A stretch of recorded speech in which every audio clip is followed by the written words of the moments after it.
ছড়িয়ে যাক কোরআনের শিক্ষা ঘরে ঘরে আমার এই আকাঙ্ক্ষা।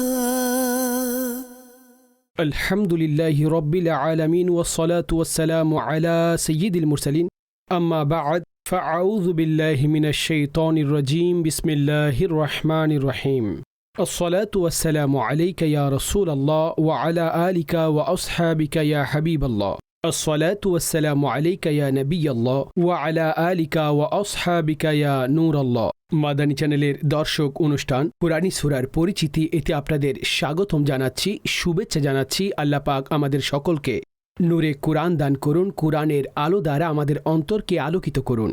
আর কুরআনের যে সমস্ত বিষয়াদি আমরা শিক্ষা লাভ করছি সেই আহকাম সমূহের উপরে আমাদের সকলকে আমল করার তৌফিক দান করুন। শুরুতে দরুদে পাকের ফজিলত আমাদের প্রিয় নবী সাল্লাল্লাহু আলাইহি ওয়া আলিহি ওয়াসাল্লামের ফরমানে আজমত আলিশান, زينوا مجالسكم بالصلاة علي فإن صلاتكم علي نور لكم يوم القيامة। তোমাদের মজলিস সমূহ আমার উপর দরুদ পাঠের মাধ্যমে সজ্জিত করো, যে তোমাদের আমার উপর দরুদ পাঠ করা কিয়ামতের দিন তোমাদের জন্য নূর হবে। সল্লু আলাল হাবিব সাল্লাল্লাহু তাআলা আলা মুহাম্মদ সাল্লাল্লাহু আলাইহি ওয়া আলিহি ওয়াসাল্লাম সালাতান ওয়া সালামান আলাইকা ইয়া সাইয়্যিদি ইয়া রাসূলুল্লাহ। দর্শক, এই প্রোগ্রামে বিশেষ করে কোন একটি সূরায়ে মুবারকা তার প্রেক্ষাপট এবং পরিচিতি উত্থাপন করা হয়। পূর্ববর্তী প্রোগ্রামে আমরা সূরা বনী ইসরাঈল তার কিছু প্রেক্ষাপট আর কিছু আয়াতে পাক, যার মধ্যে বিশেষ করে মেরাজুন নবী সাল্লাল্লাহু আলাইহি ওয়া আলিহি ওয়াসাল্লামের ব্যাপারে, অতঃপর তার সাথে সাথে কুরআনে মাজিদ ফুরকানে হামিদের মধ্যে আল্লাহ পাক বিশেষ করে মা বাবার গুরুত্বের ব্যাপারে মা বাবাকে সম্মান করার ব্যাপারে, মা বাবার জন্য সন্তান কি দোয়া করবেন, ওয়াকুর রব্বির হামহুমা কামা রব্বায়ানি সগীরা, এই আয়াতে মুবারকা তাতে অন্তর্ভুক্ত ছিল। সেই রুকুর মধ্য থেকে কিছু আয়াত ইনশাআল্লাহ আজকের আলোচনার মধ্যে আমরা অন্তর্ভুক্ত করব। সূরা বনী ইসরাঈল সেই সূরাসমূহের অন্তর্ভুক্ত যে রাসূলুল্লাহ সাল্লাল্লাহু আলাইহি ওয়া আলিহি ওয়াসাল্লাম যতক্ষণ পর্যন্ত এই সূরা তিলাওয়াত করতেন না ততক্ষণ তিনি শয়নের জন্য বিছানায় যেতেন না, অর্থাৎ আরাম করার পূর্বে হুজুর সাল্লাল্লাহু আলাইহি ওয়াসাল্লাম সূরা বনী ইসরাঈল এটা নিয়ম অনুসারে তিনি তিলাওয়াত করে নিতেন। সূরা বনী ইসরাঈলের আয়াত নাম্বার ৩১ আল্লাহ রাব্বুল আলামিন ইরশাদ করেছেন, ওয়ালা তাকতুলু আওলাদাকুম খাশিয়াতা ইমলাক নাহনু নারযুকুহুম ওয়া ইয়্যাকুম ইন্না কতলাহুম কানা খিতআন কাবীরা। ইরশাদ করলেন, এবং আপন সন্তানদেরকে হত্যা করো না দারিদ্রতার ভয়ে, দারিদ্রতার কারণে আপন সন্তানদেরকে হত্যা করো না, আমি তোমাদেরকে এবং তাদেরকেও রিজিক দান করব। অর্থাৎ আল্লাহ বলছেন নাহনু নারযুকুহুম, এইখানে গাইবের যে জমির রয়েছে যাতে বলা হয়েছে তাকে আমি আর তোমাকে, অর্থাৎ তোমাকেও আমি রিজিক দেব, তাকেও দেওয়া হবে, কিন্তু হুম বলে প্রথমে তার কথা ইরশাদ করা হয়েছে, তাকেও আমি রিজিক দেব, তোমাকেও। স্পষ্টভাবে এই বিষয়টি নিষেধাজ্ঞা যে দারিদ্রতার কারণে, দারিদ্র এবং অর্থের সংকটের কারণে নিজের সন্তানকে হত্যা করো না। ইন্না কতলাহুম কানা খিতআন কাবীরা, নিঃসন্দেহে তাদেরকে হত্যা করা এটা অনেক বড় গুনাহ, অনেক বড় গুনাহ। দর্শকবৃন্দ, আপনারা চিন্তা করে আশ্চর্য হয়ে যাবেন সেই লোকেরা কারা যারা এইভাবে কতল করত। জি হ্যাঁ, জাহেলি যুগে এমন ব্যক্তিরাও মজুদ ছিল যে সেই সময়ে তারা সন্তানদেরকে হত্যা করত দারিদ্রতার কারণে, যে আমরা কিভাবে খাবো, তাদেরকে কিভাবে খাওয়াবো, এই জন্য হত্যা করত, প্রাণে হত্যা করত। আর বিশেষ করে কন্যা সন্তানকে হত্যা করে ফেলা হতো, যে সে যেন আমাদের উপর বোঝা না হয়, সেজন্য কন্যাদেরকে হত্যা করা হতো। আজকের দিনেও যদি আমরা কথা বলি তো অর্থশূন্যতা এবং এই দারিদ্রতার কারণেই আজকালকার দিনেও যারা সন্তানদেরকে বিশেষ এক প্রক্রিয়ায় হত্যা, সেই হত্যা তো নয়, তবে বিশেষ এক প্রক্রিয়ায় হত্যা, মূলত বাচ্চার মধ্যে রূহ চলে এসেছে, সেই দিনসমূহ অতিবাহিত হয়েছে, কিন্তু এমন কোনো তদবির করা যার কারণে সেই বাচ্চা জন্মের আগেই মৃত্যুবরণ করে। আজকালকার দিনেও এই ধরনের অভিযোগ আর মুসলমানদের মধ্যে এই বিষয়গুলো পাওয়া যায়। নবী করিম আলাইহিসসালামের স্পষ্ট হাদিসে পাক রয়েছে, 40 দিন অতিবাহিত হলে অতঃপর 40 দিন, অতঃপর 40 দিন অর্থাৎ মায়ের পেটের মধ্যে সন্তান থাকে আর তার 120 দিন, টোটাল হয় 4 মাস। এতটুকু হয়। এত সময় অতিবাহিত হওয়ার পরে তার কাছে একজন ফেরেশতা আসেন, তাকে রূহ দান করেন, তার আকৃতি বানানো হয়, তার রিজিক লিখা হয়, তার জন্ম মৃত্যুর কথা লিখে দেওয়া হয়। এই সব কিছু আল্লাহ পাকের পক্ষ থেকে নির্ধারিত হয়ে যায়। কিন্তু তা সত্ত্বেও মানুষের বিশ্বাস কতটা দুর্বল হতে পারে যে এমন অবস্থায়ও তারা দারিদ্রতা থেকে শুরু করে এই ধরনের বিষয় চিন্তা করে, এই ধরনের বিষয়াদির মধ্যে তারা অগ্রসর হয়। তো সেই লোকদেরও চিন্তা করা উচিত। আর কন্যাদের উপরে রাসূলুল্লাহ সাল্লাল্লাহু আলাইহি ওয়াসাল্লাম বিশেষ করে সেই লোকদেরকে হুজুর শিক্ষাও দিয়েছেন, জানিয়ে দিয়েছেন, কন্যাদের মন্দ বলো না, আমারও কন্যা আছে। হুজুর আলাইহিস সালামের একটি হাদিস, যার মেয়ে আছে আর সে তাকে জীবিত দাফন না করে আর তাকে লাঞ্ছিত না করে, পুত্রদেরকে সেই মেয়ের উপরে অগ্রাধিকার না দে, আল্লাহ তাকে জান্নাতে প্রবেশ করিয়ে দিবেন। আম্মা আয়েশা সিদ্দিকা রাদিয়াল্লাহু তাআলা আনহা ইরশাদ করেন, তিনি রাসূলুল্লাহ সাল্লাল্লাহু আলাইহি ওয়াসাল্লামকে বর্ণনা করেছেন, একজন মহিলা যার কাছে 2 জন বাচ্চা ছিল, তো তারা আমার কাছে কিছু চাইলো, আমার কাছে খেজুর ছাড়া আর কিছু ছিল না, তো আমি তা সেই মহিলাকে দিয়ে দিলাম। তো মহিলা সেই খেজুর উভয় মেয়ের মধ্যে বন্টন করলেন, নিজে কিছুই খেলেন না, নিজে কিছু খেলেন না। আল্লাহু আকবার। রাসূলুল্লাহ আলাইহিস সালামের সামনে যখন এই ঘটনা বর্ণিত হলো, তো হুজুর ইরশাদ করলেন, যাকে আল্লাহ কন্যা দিয়েছেন, যদি তিনি তাদের সাথে ইহসান করেন তো তারা তার জন্য জাহান্নামের আগুন থেকে প্রতিবন্ধক হয়ে যাবে। সুবহানাল্লাহ। জাহান্নামের আগুন থেকে তারাই তার জন্য প্রতিবন্ধক হবে, অর্থাৎ সে বান্দার কাছে জাহান্নামের আগুন আসবে না। আরেকটু অগ্রসর হচ্ছি, আয়াত নাম্বার 32 আল্লাহ ইরশাদ করেছেন, ওয়ালা তাকরাবুজ জিনা ইন্নাহু কানা ফাহিশাতাও ওয়া সাআ সাবিলা। ইরশাদ করলেন, এবং অবৈধ যৌন সম্ভোগের নিকটে যেও না, নিঃসন্দেহে সেটা অশ্লীল এবং খারাপ রাস্তা। নিঃসন্দেহে সেটা অশ্লীলতা এবং খারাপ রাস্তা। রাসূলুল্লাহ আলাইহিস সালাম ইরশাদ করেন, 3 জন ব্যক্তি এমন রয়েছেন যাদের সাথে আল্লাহ কথা বলবেন না, না তাদের দিকে রহমতের দৃষ্টি দিবেন, না তাদের পবিত্র করবেন। আর সে 3 জন কারা? বললেন, তাদের জন্য কষ্টদায়ক আযাব রয়েছে। একজন সে যে মন্দ এবং খারাপ লোক, বয়সও বেশি, আর যিনি মন্দ কাজ করেন। দ্বিতীয়ত মিথ্যাবাদী বাদশাহ। আর তৃতীয়ত অহংকারী ফকির। একজন ফকির আর সাথে অহংকার রয়েছে। বললেন, এই 3 জন এমন বদনসিব। আর একটি রেওয়ায়েতে বলা হয়েছে, যখন সে বেবিচারে লিপ্ত হয়ে যায়, ঈমান বের হয়ে তার মাথার উপর ছাউনির মতো হয়ে যায়, অর্থাৎ সেই সময় তার ঈমানও তার কাছ থেকে সেটা বের হয়ে তার মাথার উপর ছাউনির মতো হয়ে যায়। আর যখন সেই কাজ থেকে সে বের হয়ে আসে, ঈমান তার কাছে চলে আসে। আল্লাহু আকবার। একটু মনোযোগ দিন, যখন কোনো ব্যক্তি খারাপ কাজে লিপ্ত আছে আর এইভাবে তার মৃত্যু হলো, তো তার মৃত্যু কেমন হবে? তো এই জন্য যে সমস্ত ব্যক্তি এই কাজে লিপ্ত আছেন তারা যেন তওবা করেন, সত্যিকারে তওবা করেন। সোশ্যাল মিডিয়ার কারণে কিংবা অন্য কোনোভাবে নিজের চোখ মন্দ দৃষ্টি ক্ষেপণ করে, হারামের দিকে যায়, কুদৃষ্টি হয়ে যায়, এই বিষয়গুলো তাকে যৌনতা বেবিচারের দিকে নিয়ে যায়।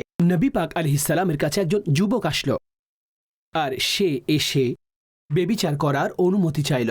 এটা শুনে তো সাহাবীগণ একেবারে নারাজ হয়ে গেল, প্রচণ্ড অসন্তোষ হয়ে গেল, শাস্তি দিয়ে দিত। তো হুজুর আলাইহিস সালাম তাকে থামালেন আর সেই ব্যক্তিকে বললেন, তুমি বেবিচারের চিন্তা করছো, যে তুমি কি এটা পছন্দ করো যে তোমার বোনের সাথে, তোমার মায়ের সাথে, তোমার খালাদের সাথে, অর্থাৎ বিভিন্ন সম্পর্কের কথা বলা হলো। বললেন, কোনোভাবে নয় ইয়া রাসূলুল্লাহ। বললেন, তুমিও যদি খারাপ চিন্তা রাখো, তারাও কারো মা, কারো বোন, কারো খালা। আর এটা বলার পরে হুজুর আলাইহিস সালাম, অর্থাৎ দেখুন কতই না সুন্দর পদ্ধতিতে হুজুর তাকে এটা বুঝিয়ে দিয়েছেন। অতঃপর হুজুর ওনার বুকের মধ্যে হাত রাখলেন, তাকে দোয়া দিলেন, হে আল্লাহ তার গুনাহ ক্ষমা করে দিন, ওয়া তাহির কলবাহু, তার অন্তরকে পরিশুদ্ধ করে দিন, ওয়া হাসিন ফারজাহু, আর তাকে পুত পবিত্র করে দিন। বললেন, দোয়ায়ে মুস্তাফা তার নসিব হয়েছে। এরপরে তিনি আর কখনো খারাপ কাজের দিকে যাননি। এখানে বোঝানোর পদ্ধতির উপরেও উলামাগণ আলোচনা করেছেন, কতই না উত্তম পদ্ধতি সেই বোঝানোর, যে কেউ মস্তিষ্কে এত খারাপ চিন্তা নিয়ে আসলো আর হুজুর আলাইহিস সালামের শিক্ষার মাধ্যমে সেই তওবার সুযোগ পেল। আল্লাহ পাক আমাদের সকলকে সব ধরনের প্রকাশ্য অপ্রকাশ্য গুনাহ থেকে ক্ষমা করুন। আয়াত নাম্বার 35 আল্লাহ পাক ইরশাদ করেন, আর যখন পরিমাপ করবে ভালোভাবে পরিমাপ করবে আর একেবারে যথার্থ রূপে ওজন করবে, এটা উত্তম আর পরিণতির বিবেচনায় ভালো। ক্রয় বিক্রয়ের ক্ষেত্রে ইসলাম সুন্দর ব্যবস্থা দিয়েছেন।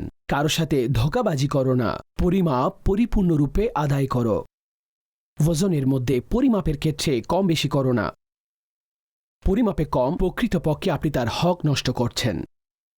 আজ প্রত্যেক দিকে যদি দেখেন, সব দিকেই জালিয়াতি, ধোঁকাবাজি, পরিমাপে কম। ক্রয় বিক্রয়ের ক্ষেত্রে এমনটা হচ্ছে। হুজুর আলাইহিসসালাম কোনো একবার বাজারের দিকে গেলেন। তিনি দেখতে পেলেন একজন ব্যক্তি সেখানে স্তূপ লাগিয়েছেন আর তিনি সেগুলো বিক্রি করছেন। তো হুজুর সাল্লাল্লাহু আলাইহি ওয়াসাল্লাম সেই গমের সেই স্তূপের মধ্যে তিনি যখন হাত দিলেন, ওনার হাত ভিজে গেল। বললেন যে ভেতরে ভেজা গম আর উপরে শুষ্ক। তো সেই ব্যক্তি বলল যে বৃষ্টির কারণে ভিজে গেছে, এজন্য উপরে শুষ্কগুলো রেখেছি। তো বললেন যে কেন নয়, তুমি ভেজা গমগুলো উপরের দিকে, অর্থাৎ এগুলো উপরের দিকে রাখনি। এখন মানুষ দেখবে, যার ইচ্ছে নিবে, যার ইচ্ছা নাই নিবে না। অর্থাৎ এইভাবেও তাদেরকে ধোঁকা দিও না যে উপরে শুষ্ক আর ভেতরে ভেজা গম। এটা হুজুর আলাইহিসসালামের শিক্ষা। আজ অনেক জায়গায় এমনটা চলছে। চাই সেটা প্যাকিং এই পদ্ধতিতে করা হোক। কাপড় যিনি বিক্রি করেন তিনি কাপড়ের মাপ এমনটা করলে যে সে তার মধ্যে অল্প অল্প অল্প অল্প করেও রাখলে। ওজনের ক্ষেত্রে যারা গ্রামের মধ্যে কম ওজন করতে করতে, তো সেই বড় বড় ফ্যাক্টরিওয়ালা এবং ব্যবসায়িকরা মনে করে অনেক কিছু আমাদের কাছে জমা হয়েছে, যে সম্পদ কাউকে ধোঁকা দিয়ে তৈরি করেছেন। তো সেটা মন্দ আয়, সেটা ভালো পদ্ধতিতে আয় নয়। শয়তান আপনাকে খারাপ কাজের মধ্যে লিপ্ত করে দিয়েছেন আর কারো বান্দার হকে আপনি গ্রেফতার হয়ে গেছেন। দর্শকবৃন্দ, সূরা বনী ইসরাইলের এই রুকু অনেক শানদার, যে যার মধ্যে বিশেষ করে যেই কাজ করা এবং যেই কাজ না করা সেই বিষয়ের উপরে এবং কাবিরা গুনার ব্যাপারে এখানে আলোচনা করা হয়েছে। আয়াত নাম্বার 36 আল্লাহ পাক ইরশাদ করেছেন, ওয়ালা তাকফু মা লাইসা লাকা বিহি ইলম ইন্নাস সামআ ওয়াল বাসরা ওয়াল ফুয়াদা কুল্লু উলাইকা কানা আনহু মাসউলা। বললেন সেই কথার পেছনে পড়ো না যে ব্যাপারে তোমার জ্ঞান নেই। নিঃসন্দেহে কান আর চোখ আর অন্তর এই সব কিছুর ব্যাপারে প্রশ্ন করা হবে। আল্লাহু আকবার। কান কি শুনেছেন, চোখে কি দেখেছেন, অন্তরে কি রয়েছে। মানুষ যত বেশি অন্যের ব্যাপারে খারাপ ধারণা করেন, যা অন্তরে সৃষ্টি হয়। আকীদার সম্পর্ক অন্তরের সাথে, অর্থাৎ অন্তরের স্বীকারোক্তি মুখের প্রকাশ। তো বেসিক যে জায়গায় রয়েছে এই বিষয়গুলোর, ঈমানের বিষয়ে বলুন, গোপন বিষয়ের ব্যাপারে বলুন, তার জায়গা অন্তর। তো অন্তরের কাছ থেকে জিজ্ঞেস করা হবে, অর্থাৎ অন্তর এর মধ্যে যা ছিল সে ব্যাপারে প্রশ্ন করা হবে। তো বললেন নিঃসন্দেহে চোখ থেকে, মুখ থেকে এবং অন্তর থেকে জিজ্ঞেস করা হবে, অর্থাৎ নেয়ামতের ব্যাপারে জিজ্ঞেস করা হবে। আর যে বিষয়ে জ্ঞান নেই সেই ব্যাপারে নিজের রায় দেওয়া, তার পেছনে পড়ে যাওয়া, মিথ্যা সাক্ষী দেওয়া, জানেই না তথাপিও মিথ্যা সাক্ষী দেওয়া। মিথ্যা সাক্ষী পাওয়া যায় আজকাল। মাদাল্লাহ আদালতে গেলে মিথ্যা সাক্ষ্য দিয়ে মামলা থেকে কোথায় পৌঁছে দেয়, যেখানে রাসূলুল্লাহ আলাইহিসসালাম বলেছেন মিথ্যা সাক্ষীদানকারীর কদম নিজের জায়গা থেকে সরার আগে তার জন্য জাহান্নামকে আবশ্যিক করা হয়। জাহান্নাম তার জন্য আবশ্যিক। পরবর্তী আয়াত 37 এবং 38 মধ্যে ইরশাদ করা হয়েছে, ওয়ালা তামশি ফিল আরদি মারাহা। আর ভূপৃষ্ঠে অহংকার করে বিচরণ করো না, অহংকারের সাথে এই জমিনে চলাফেরা করো না। ইন্নাকা লান তাখরিকাল আরদা ওয়া লান তাবলুগাল জিবালা তুলা। নিঃসন্দেহে তুমি জমিনকে ছিঁড়ে ফেলতে পারবে না আর উচ্চতার ক্ষেত্রে পাহাড় সমপরিমাণ হতে পারবে না। কুল্লু যালিকা কানা সাইয়্যুহু ইনদা রাব্বিকা মাকরুহা। যেই সমস্ত বিষয়ে আলোচনা করা হয়েছে সবকিছু তোমার রবের অপছন্দনীয়, অসন্তুষ্টমূলক। এতটা অহংকার করা যে ব্যক্তি হাঁটার কারণে না জমিন ফেটে যাবে, না পাহাড় সম উচ্চতায় আসীন হবে, না এটা হবে না সেটা হবে। আর রবের অপছন্দনীয় এ চলার পদ্ধতি রবের অপছন্দনীয়। আজ পদ্ধতি এমন হয়ে গেছে যে মানুষ চলাফেরা করে অহংকারকে সাথে নিয়ে, এটা অপছন্দনীয়। আমার আর আপনার কারো ব্যাপারে এইভাবে মন্দ ধারণা উচিত নয়, কিন্তু প্রত্যেক মুসলমানের উচিত যে ইসলামী পদ্ধতি রয়েছে চলাফেরার, জি হ্যাঁ আমাদের দিন সেটাও বর্ণনা করেছেন যে এইভাবে চলো না অসুস্থ মনে হবে, না এমন দ্রুত চলবে যে মানুষ তোমার দিকে আঙ্গুল তুলবে। মধ্যম পন্থা, সম্মানের সাথে, মর্যাদার সাথে, প্রশান্তির সাথে চলো। এটা আমাদেরকে শিক্ষা দেওয়া হয়েছে। দর্শক, আরও একটু সামনে অগ্রসর হচ্ছি, আর এই সূরা মুবারকার মধ্যে ফজরের নামাজেরও আলোচনা রয়েছে। জি হ্যাঁ, আল্লাহ পাক ইরশাদ করেন, আকিমিস সালাতা লিদুলুকিশ শামসি ইলা গাসাকিল লাইলি ওয়া কুরআনাল ফাজর ইন্না কুরআনাল ফাজরি কানা মাশহুদা। ইরশাদ করলেন, নামাজ কায়েম করো সূর্য হেলে যাওয়ার পর থেকে গভীর রাত পর্যন্ত, আর সকালে কুরআন। নিঃসন্দেহে ফজরের কুরআন তিলাওয়াতে ফিরিস্তাগণ হাজির হন। সুবহানাল্লাহ। নামাজে ফজরে বিশেষ করে রাতের ফিরিস্তাগণও থাকেন এবং দিনের ফিরিস্তাগণও চলে আসেন। সুবহানাল্লাহ। আর এই নামাজের মধ্যে উভয় ফেরেশতা থাকেন, রাতের এবং দিনের। আর কুরআন শুনেন। সুবহানাল্লাহ। নিঃসন্দেহে হাজির হন, ফেরেশতাগণেতে হাজির হন, আর ফেরেশতা তাদের কুরআন শুনেন। এখানে আমি আরো একটি কথা বলবো, ফেরেশতাগণ কুরআন শুনেন, কুরআন পাঠ করেন না, কুরআন পড়েন না। সব ধরনের ফেরেশতা, কারণ এই ইবাদত ফেরেশতাদেরকে দেওয়া হয়নি। জিবরিলে আমিন নবী পাক সাল্লাল্লাহু আলাইহি ওয়াসাল্লামের সাথে কুরআনে পাকের দৌড় করতেন, তিনি পড়তেন না। কিন্তু সাধারণ ফেরেশতাগণের ব্যাপারে তাদেরকে এই ইবাদত দান করা হয়নি। এটা উম্মতে মুসলমানদের জন্য খাস। নবী পাক আলাইহিস সালামের সাদকায় এই কুরআন পাঠ করার এই ইবাদত, এই জন্য অনেক জায়গায় বলা হয়েছে ফেরেশতাগণ হাজির হন, ফেরেশতাগণ শুনেন। নিজের মুখ পবিত্র করুন, ফেরেশতা তোমাদের নিকটবর্তী হয়ে যান যখন তোমরা কুরআন পড়ো। সুবহানাল্লাহ। তো এটা এমন ইবাদত যা মুসলমান মানুষ তো করেন, কিন্তু ফেরেশতাগণ নন। তো তারা শোনার জন্য আগমন করেন, আর তাদের জন্য সবচেয়ে গুরুত্বপূর্ণ টাইম সকালবেলা। আর নামাজের মধ্যে, অর্থাৎ ফজরের নামাজের মধ্যে সুবহানাল্লাহ, পরবর্তী আয়াতে বলা হয়েছে, ওয়ামিনাল লাইলি ফাতাহাজ্জাদ বিহি নাফিলাতাল লাক আসা আন ইয়াবআসাকা রাব্বুকা মাকামান মাহমুদা। আর রাতের কিছু অংশে তাহাজ্জুদ পড়ুন, রাতের কিছু অংশে তাহাজ্জুদ পড়ুন, এটা আপনার জন্য নির্ধারিত, অর্থাৎ নবী পাক আলাইহিস সালামের জন্য। আর বলা হচ্ছে, অনতিবিলম্বে আপনার রব আপনাকে এমন জায়গায় অধিষ্ঠিত করবেন যেখানে সবাই আপনার প্রশংসা করবেন, অর্থাৎ আসা আন ইয়াবআসাকা রাব্বুকা মাকামান মাহমুদা, আল্লাহ আপনাকে মকামে মাহমুদে অধিষ্ঠিত করবেন।